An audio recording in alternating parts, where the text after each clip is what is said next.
এই হেলিকপ্টারের দাম কত এবং সাধারণ মানুষ হচ্ছে কম খরচের মধ্যে কিভাবে হেলিকপ্টারে উঠবে এবং হচ্ছে বিভিন্ন প্রবাসীরা কিভাবে হেলিকপ্টারে আসবে এই ব্যাপারে জানতে চাচ্ছিলাম। আমি প্রথমে আপনাকে প্রশ্ন করবো যে হেলিকপ্টার দাম কত? অনেকের মনে শত এটা শত। হচ্ছে আগের তুলনায় এখন বাংলাদেশে এই হেলিকপ্টার গুলো আপনার একটু প্রায় হাঁটতে হাঁটতে বিশ কথা তেইশ বলি। কোটি টাকা, হ্যাঁ।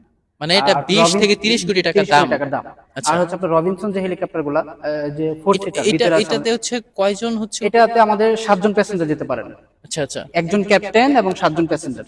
আচ্ছা, আজকে এটা টাঙ্গাইল গিয়েছিল, জি, এই টাঙ্গাইল জন্য হচ্ছে গিয়েছিল। আপনার কত টাকা ভাড়া নিয়েছেন?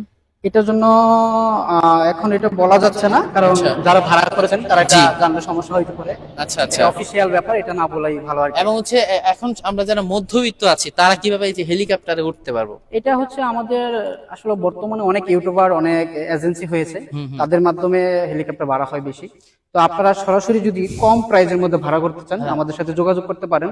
আপনার আমাদের নাম্বারটা আপনার হাতে দিয়ে দিয়েন, যেন আপনি আমাকে সহজে যে মানুষ। নাম্বারটা দিয়েছেন ওইটাই? জি জি, আচ্ছা। নাম্বারটা দিলে ওই নাম্বারে আমি হচ্ছে সরাসরি আমাদের ওনাদের সাথে কল যে করতে ফোন পারেন। নাম্বারটি রয়েছে, হেলিকপ্টার যারা ইচ্ছুক, আপনার তো ঢাকা থেকে যাদের জি, শখ আছে ওই সিস্টেমটা একটু বললাম তো, পূর্বাচলের সিস্টেমটা। যারা একদম কম বাজেটে ফ্লাই করতে চান, যে হেলিকপ্টারে উঠবেন, হ্যাঁ। সেটা হচ্ছে আমাদের 5,000 টাকা জয় রাইড হয় ঢাকা পূর্বাচলে। প্রত্যেক মাসিক একটা রাইড করে থাকি আমরা, জয় রাইড বলি সেটাকে। 10 থেকে 15 মিনিট আকাশে ওড়ানো হয়। তো সেটা আপনারা 5,000 টাকা বুকিং করতে পারবেন, জনপ্রতি 5,000 টাকা। ওকে, ঠিক আছে, ভালো থাকবেন, সুস্থ থাকবেন। ভাইকে অসংখ্য ধন্যবাদ। ওনাদের হচ্ছে আমি সরাসরি হচ্ছে এয়ারপোর্টের দ্বারা আছি। এয়ারপোর্টের মতো এই ধরনের জায়গায় দ্বারা কথা বলাও একটা ভাগ্যের ব্যাপার। তো আপনাকে অনেক ধন্যবাদ। ওয়েলকাম ভাইয়া। ওকে।